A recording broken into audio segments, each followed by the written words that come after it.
How are the children do today? Good. How are they do good?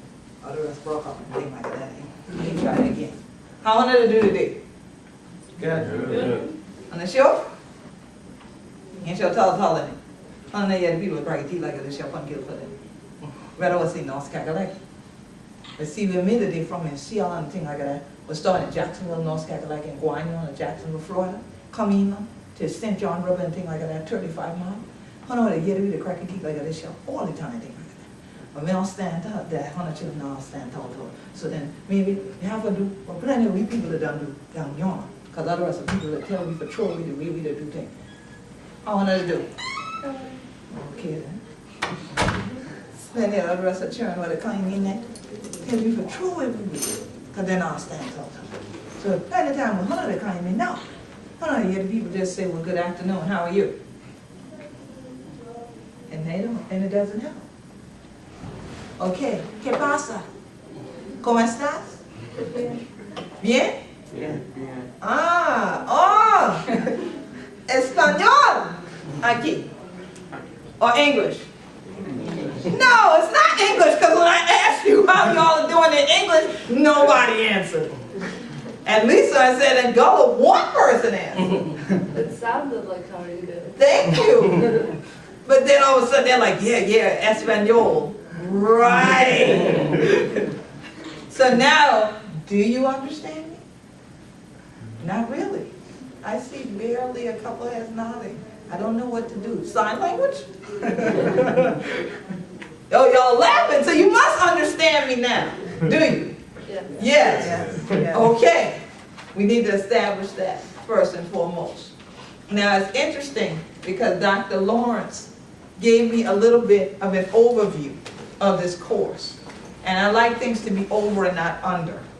But folks usually will ask you, do you understand? And if you don't, there's nothing ever wrong with saying, no, I actually do not. And now I understand that my assistant is not made of glass, so the person who is actually behind her, why don't you move down to your left to that corner seat, so that this way when I do have to use sign language so that everybody in here understand what I'm saying, you'll be able to see my hands. Okay? So now, I'm very happy to have an opportunity to come into the classroom here at Guilford. I've been here presenting at Guilford for the last couple of nights, but this is the first classroom that I've ever been in at Guilford College. So Dr. Lawrence, you just made history and our story, because you can say when Queen Quet arrived in North Carolina and did a presentation on this campus, your class was the first class that I ever set foot in. All right? So you got that on lock. They can't take that from you. All right? But now, something that is always interesting to me, no matter what arena I step into, whether it's the United Nations, whether it's a classroom, or whether it's just another town, a city, or a different island than the one that I was raised on, which is St. Helena Island in South Carolina. I tried to let y'all know where we're from, but y'all didn't understand. So, the Sea Islands are part of the Gullah Geechee Nation. The Gullah Geechee Nation begins in Jacksonville, North Carolina, and extends southward to Jacksonville, Florida. Our boundary ends inland at the St. Johns River, which is 30 to 35 miles in from the Atlantic Ocean. But we literally live in the Atlantic Ocean as Gullah Geechees. And this is our national flag. We have a much larger one, but usually when I'm walking around, we have the small one with me. Now you'll notice this flag has several circles in it. So that's why when I came in and Dr. Lawrence, I looked around, I said, oh, perfect. And when Dr. Lawrence said, is this good? It's like, yes, she just doesn't know how good it is to actually enter into a Western type of campus, but have someone have the insight to put people in a circle for us to connect. Because more often than not, in the Western world, everything is linear. Everything is about lines, and everything is about boxes. And trying to put people in the box or throw them out of the box. Or trying to seal the box over them and keep them inside that box. So that somebody outside the box usually can define what's inside. And not necessarily have the same definition as those that are in that box. Maybe those in the box don't even know they're in there. How many people like the movie The Matrix? Did you get it? You see? So it's always still about choices, right? So it's interesting because I also believe in divine order. So just a very short while ago, when Dr. Lawrence gave me the overview of this course, she said one of the favorite words that I always lecture about, community. And I just smiled. Because I've said for years, look at the word community. It really, to me, shows that it unifies you, what you have in common. That truly, if you look at that word, that's what it comes from.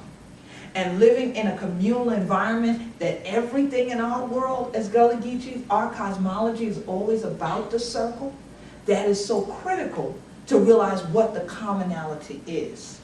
Because our ancestors, one might say, didn't have much of anything in common. Because they were Igbo, Mandinka, Malinke, Yoruba, Gola, Gizi, Mendi, Temni, Fik, Ibibio, and numerous other African ethnic groups that came from numerous countries along the western seaboard of the motherland and from Madagascar. Then they get enslaved on the sea islands during the transatlantic slave trade, and now also intermarry and engage with the Kusabo, the Yemisi, the Adisto, the Cree.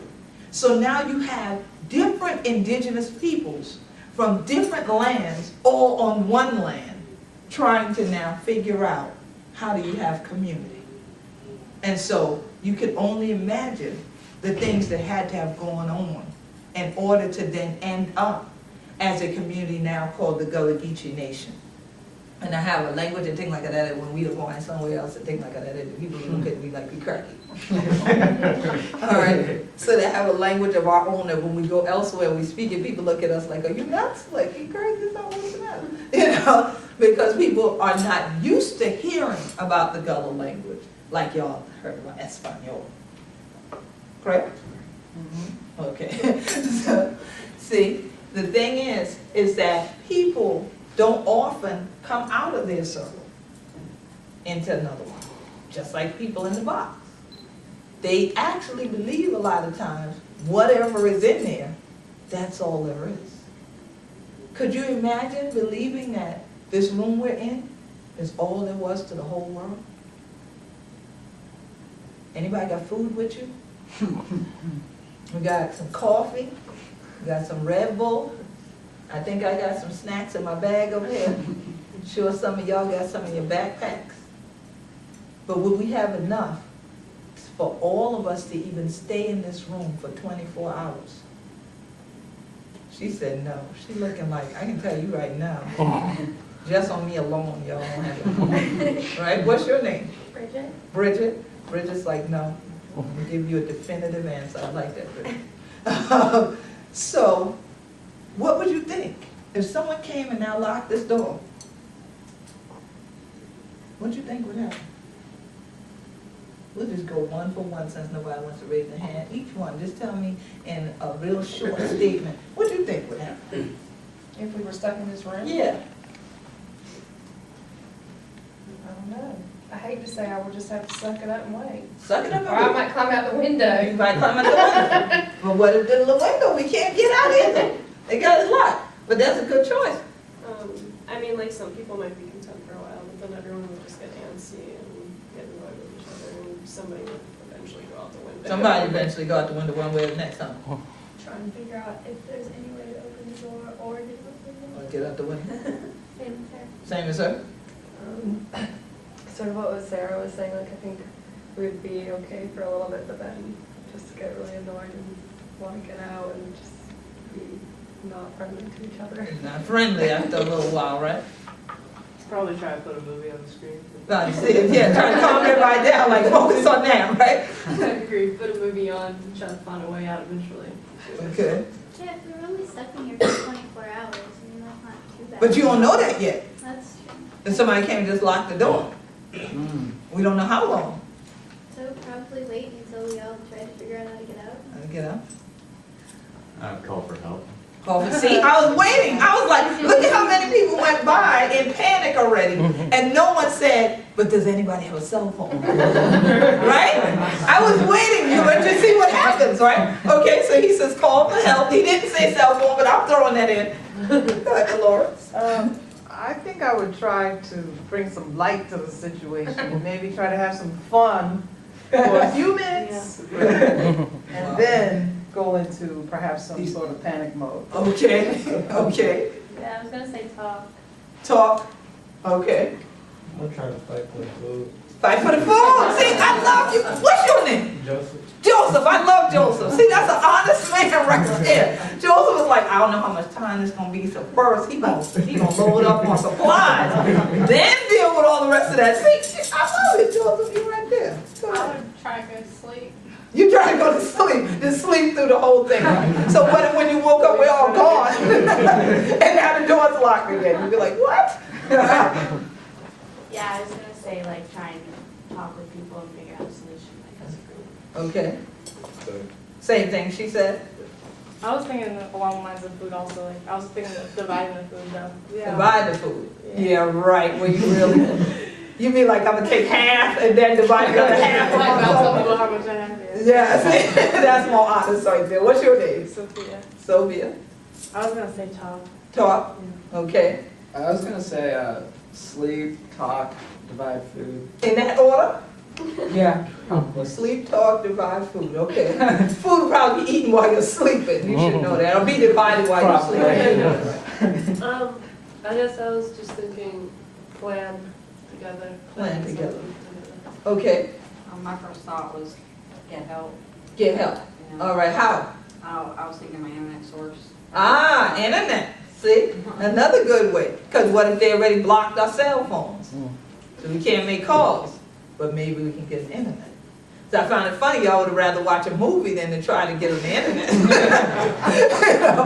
And you probably would go to the internet and get on YouTube and turn it on and not think to send an email, right?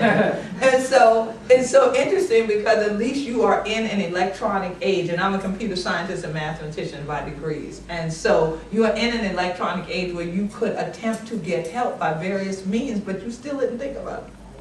You thought about things the same way people would have thought of probably in 1911 instead of 2011. Panic! Fight for food! Go to sleep!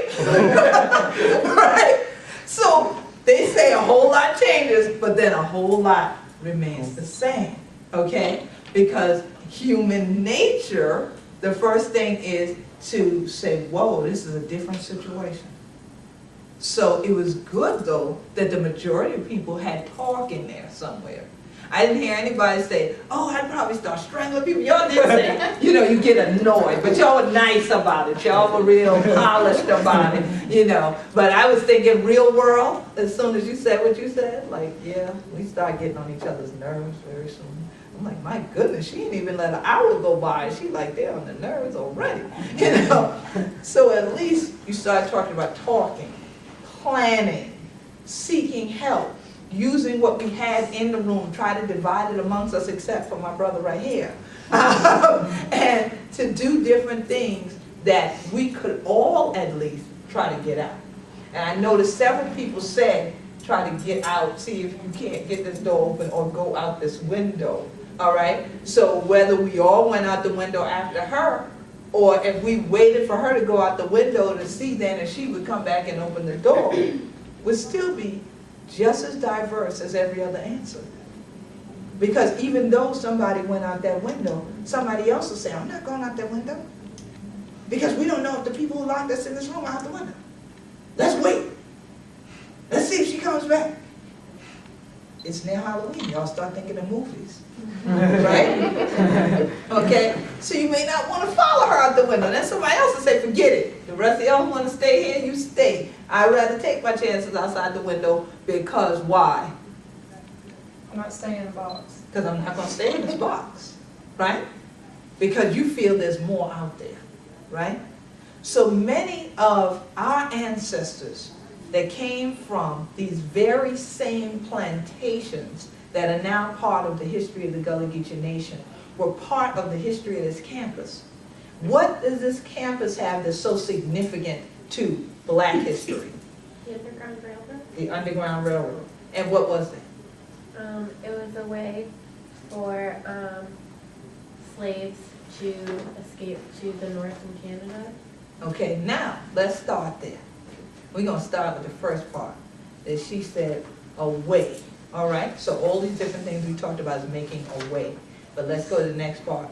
For, she said, slaves. We're gonna stop at that word. Because the people were enslaved. I just got through naming all the different ethnic groups that the people came from. So they were not born slaves. Their birth certificates, if they had them at the time, wouldn't just say slave, but it should have denoted what their ethnic group was, what their actual background is, that then connects them to some place larger than the box. But that word alone has been a box that has locked people in for generations, from the 1600s to now, because it continues to be perpetuated. And when you say the word slave, there's no connection to anything. There's no culture, there's no gender, there's no race, there's no humanity, there's no intellect, there's no science, there's nothing, because a slave is an item owned, like even the books and CDs and DVDs I put on the table. It moves when it's told to move by someone who now, if you have a slave, you also need a owner or master, right? So now, where's the humanity in that? Now, if I say an African woman who was Igbo was enslaved, do you know something about her now? Right? And you actually can see a person in your mind, right? But when I say slave, we could go around the room again and everybody probably saw something different. So now, you mentioned that. So from this day forward, y'all should always write and say enslaved people, enslaved Africans, even if you're talking about enslaved indigenous Americans, then write that. Because the box they were put in is not the box they created. How they were defined was not how they defined themselves. But taking away the way they defined themselves was part of the enslavement process. You see?